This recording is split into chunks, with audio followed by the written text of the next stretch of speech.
অন্তর্ভুক্তিমূলক দেশ গড়তে বিশেষ চাহিদা সম্পন্ন নাগরিকদের অংশগ্রহণ জরুরি। সেই আবশ্যিকতায় শারীরিক, মানসিক ও বুদ্ধিবৃত্তিক প্রতিবন্ধীদের সঙ্গে মতবিনিময়ে বিএনপি চেয়ারম্যান তারেক রহমানের মেয়ে barrister Zaima Rahman. Gulshan society lake পার্কে আয়োজিত মতবিনিময়ে জাইমা রহমান বিশেষ চাহিদা সম্পন্ন নাগরিকদের খোঁজ খবর নেন। যানবাহন, রাস্তায় চলাচলের সমস্যার পাশাপাশি সর্বজনীন শিক্ষা ব্যবস্থার অপ্রতুলতা ও প্রতিবন্ধীদের বেকারত্ব সমস্যার কথা শোনেন।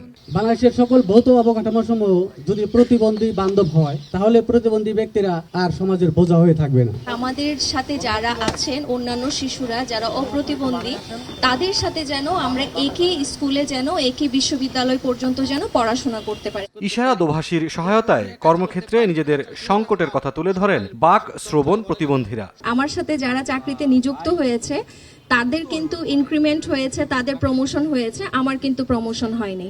বলা হয়েছিল যে আমার কাজের উপর নির্ভর করে আমাকে প্রমোশন দেওয়া হবে, আমার স্যালারি বাড়ানো হবে, কিন্তু আমাকে সেটি করা হয়নি।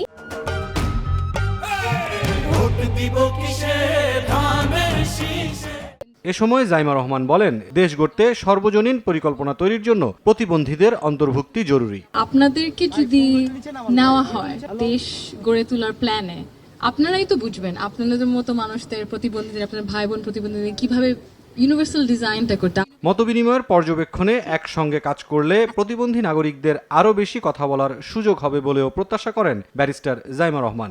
আপনারা তো দেশের গর্ব।